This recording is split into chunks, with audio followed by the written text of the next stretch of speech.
Honourable Member Swan, you have the floor. Thank you, Mr.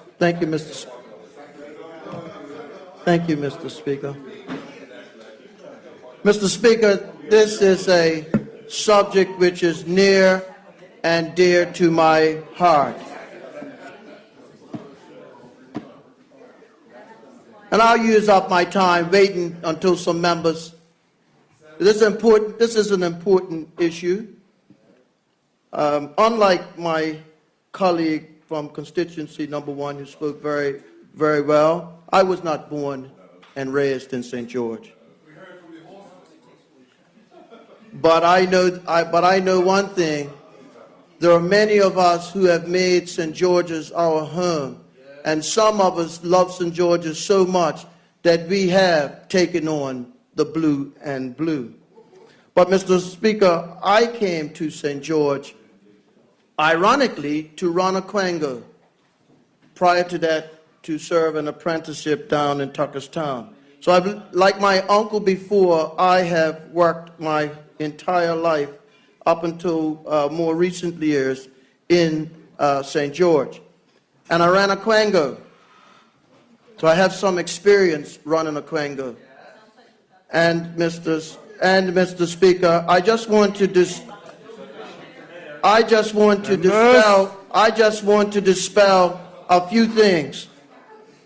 Mr. Speaker, the downturn for St. George's started in around 1992-93.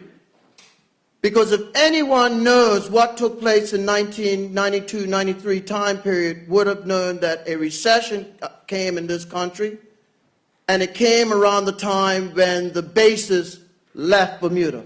Why would I know that? Because I ran one of the largest businesses in St. George's, if not the largest, with a $1.2 million income and expenditure budget, with presiding over 80 acres, and with assets more than 20 million, and reported budgets to this House annually and audited by the Auditor General. But Mr. Speaker, I want people to know that when those bases left, St. George's lost a major trading partner, major.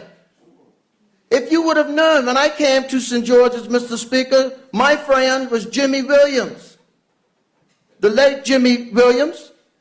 My chairman of the Quango was the late Terrence Brennan. I learned a lot from those gentlemen, and I'm appreciative of them, and I don't hesitate to tell people what great entrepreneurs they were. And indeed, Mr. Speaker, I also remember when I was plying my political career, well, I didn't start it there. I was raced out of Somerset and came to St. George's by those Lister boys and my cousin, Mr. Robert. We won't entertain that one tonight. But it's true. But it's true. You know, Mr. Speaker, you know, we came in contact with persons like the late David White, editor of the Royal Gazette, who said to me, he says, Kim, never forget, St. George's must become and remain a working town to survive. And you would say, well, what would a recession in 1893 and the absence of a base do to St. George's? Well, anyone who owned a property in St. George didn't have to worry about where they were going to get their tenants from. In fact, town of St. George, St. David's, Hamilton Parish, you went to base housing. If you had a problem with base housing, you just needed to call them up. They had a new tenant waiting for you, and the person that was acting up was going back. We could learn a little bit from base housing because they got it right. You extract that out of that economy, you've extracted a major impetus. And those persons on those bases, they used to eat and drink, and they used to rent and live in the town. Remove them out of there. So the town had to be recalibrated in that fashion.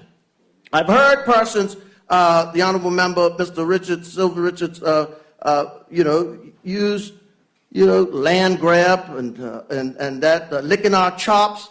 I mean, it's easy to use those coded words to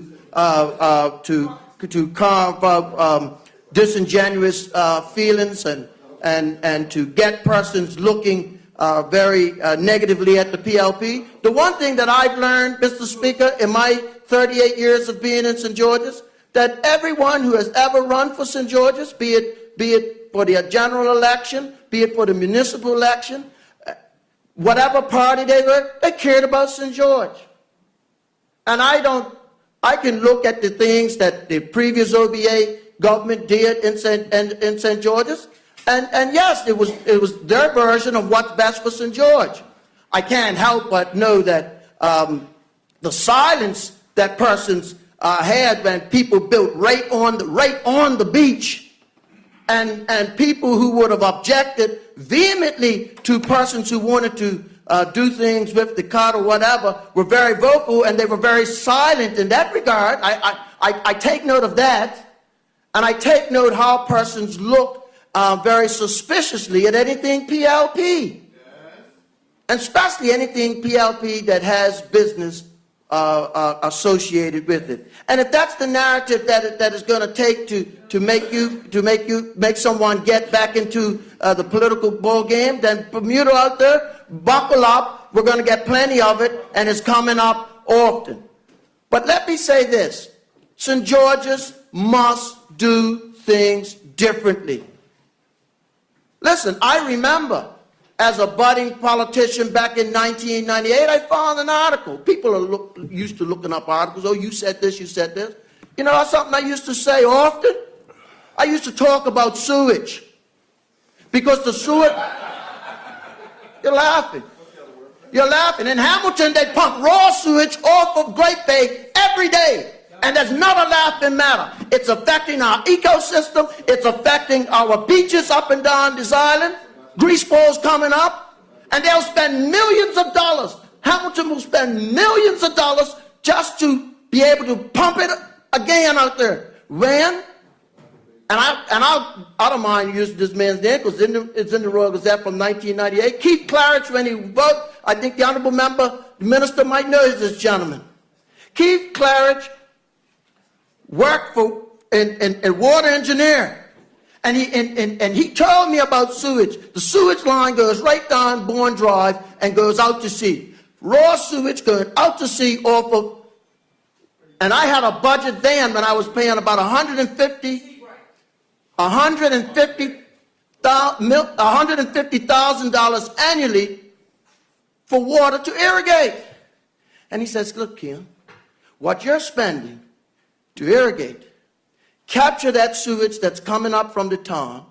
We build a pumping station, we build an affluent plant, and the government money that you're spending can cover the mortgage, can cover the amortization of that plant. That's 1998.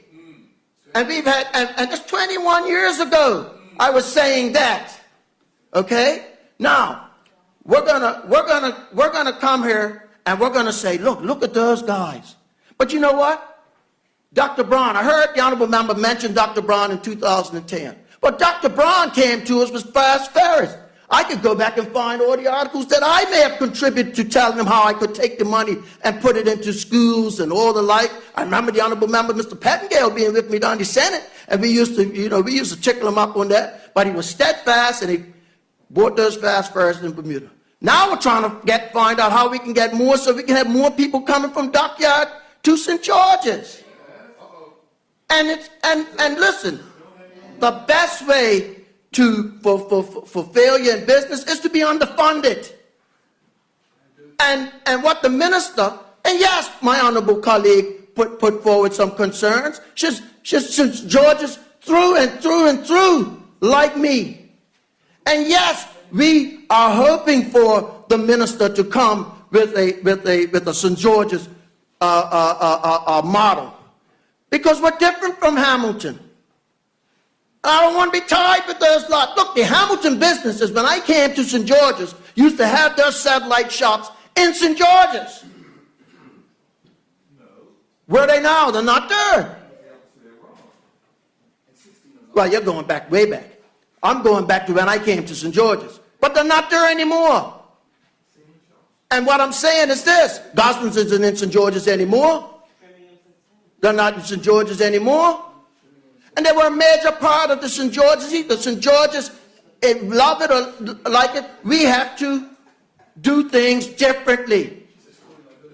And so, yes, I want the minister to take in consideration. Yes, I want the minister to take in consideration whether or not we can have a St. George's specific act, which allows us a little hybrid version to rather than CLEC just drop the ass. Some folks. But I take the point that we need specific expertise as well. And in order for St. George's to become the working town that the late David White used to tell me about, it's going to take more than just a working plan that we have today. Now, it's going to take a greater vision. It's going to take the economies of scale of government to be able to do it.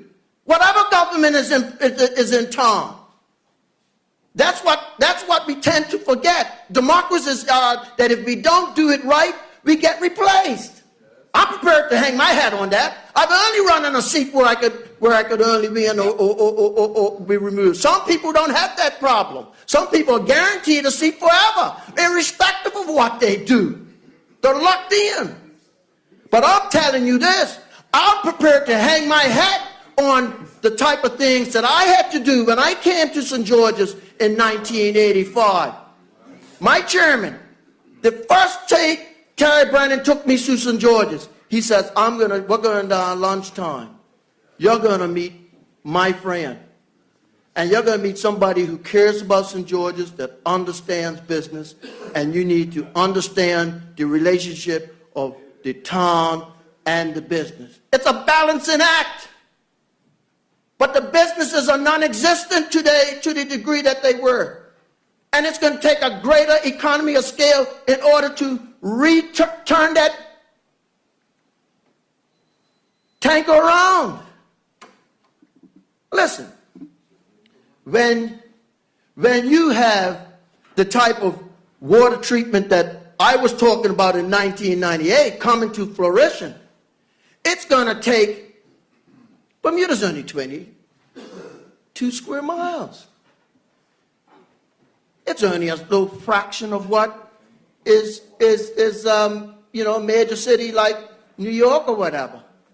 It won't take long to run a pipeline from Hamilton to Southside across to St. George's to be able to get what it needs for St. George's to start enjoying.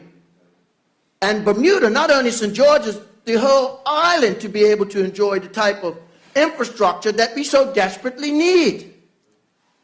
And let us look at the electoral roll of St. George for a minute. The honourable member from constituency number 1 touched on it briefly. When you look at the immediate township that might be Old Maid's Lane and Prentice Alley and those streets, you have areas that might be Cott Road, might be Floor Lane, might be Wellington, might be Mollet Bay, Ferry Reach, that are in St. George, not that far away, but not part of municipality. And even those who are in the municipality that don't get the same equal benefits as those who are immediately in the town. The model is not current. And I want to dispel any myths that people would have that there hasn't been the type of consultation that they would want to, that they think. Let me thank the Honourable Member, Mr. Zane De Silva, Minister of Tourism. Let me thank the Honourable Member, Colonel Birch, the Minister for Works and Engineering. Let me thank the Honourable Premier, the Honourable E. David Burt. Let me thank the Honourable Walter Raban for the many times they've come and spoken with us, with residents, and gone around and talked to people about what this government intends to do for our town. And by extension, make our town a leader in modernization of infrastructure, and also allow our town, as you hear the advocacy coming from myself and my colleague, to make this act St. George's specific as we go forward, because it's important. And I want to say, Mr. Speaker, that as we look at the economic model, whether it be getting boutique cruise ships for St. George's, or even exploring the possibility of a finger pier off of the North Shore, as was mooted, it will take greater collectivity of minds in order to achieve that. And whilst I appreciate what the minister has put forward in regards to being able to capture the expertise and pointing, I, like my colleague, also look forward, Mr. Speaker, to the opportunity of the minister embracing some of the things that we've been advocating very vociferously for behind the scenes for our town, Mr. Speaker. Mr. Speaker, I just want you to know that what's important for St. George's is this, is that we've seen Dockyard become an area, a must-go area in Bermuda, because of the cruise ships, but also because of the amenities that exist in that end of the island. We in St. George want the same. We in St. George must become Destination St. George. So making sure that in this period that St. George's-centric board certainly reflects the spirit of St. George. Let us not lose sight of what we've been told on the doorsteps as well, going forward, Mr. Speaker. Mr. Speaker, I also would like to tip my hat to Mayor Quinnell Francis for the work that she has done. Like my colleague said, we meet often, we talk, we brainstorm, and indeed the hardworking staff at the Corporation of St. George. I believe the minister has given assurances repeatedly that not only is this not a land grab as persons are touting out there, but there will be no job losses as the government is going forward. And I want to assure persons that as their member of parliament, that we will continue to advocate and fight hard on their behalf to ensure that that what St. George's so desperately needs gets done now rather than later, Mr. Speaker. It's imperative. And I look forward to working with the ministers as we go forward to make this work for the town of St. George. But the days of pumping raw sewage out to sea must come to an end. The days where we can look at having an infrastructure that allows persons in Ferry Reach and Mullet Bay to have potable water, the opportunity to have a line where they can turn on a tap and turn it off. It must be. I remember, Mr. Speaker, I remember vividly a lady who lives within the township but is on Payne Lane East said to me, listen, I'm pregnant. I need water. I need to have clean, potable water. I can't depend on whether or not out there. And it's an important, in a modern day society, we've got to look at the infrastructure. And if a government can have a vision, and we can't take the type of vision where a government who believed in fintech in 2014 had to wait 5 years until it's in government for someone to execute it. This government was given a mandate to do what it needs to do for this country. The government has come to this country with a plan as it relates to my constituency, and I'm standing with my party to be able to prosecute this particular initiative for the betterment of the town of St. George, Mr. Speaker. Notwithstanding what my colleague and I would like to see done as we go forward to make this more St. George's centric.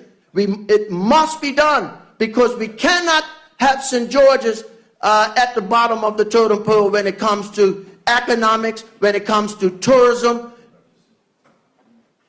and we must do it now. Thank you, Mr. Speaker. Thank you, honourable member.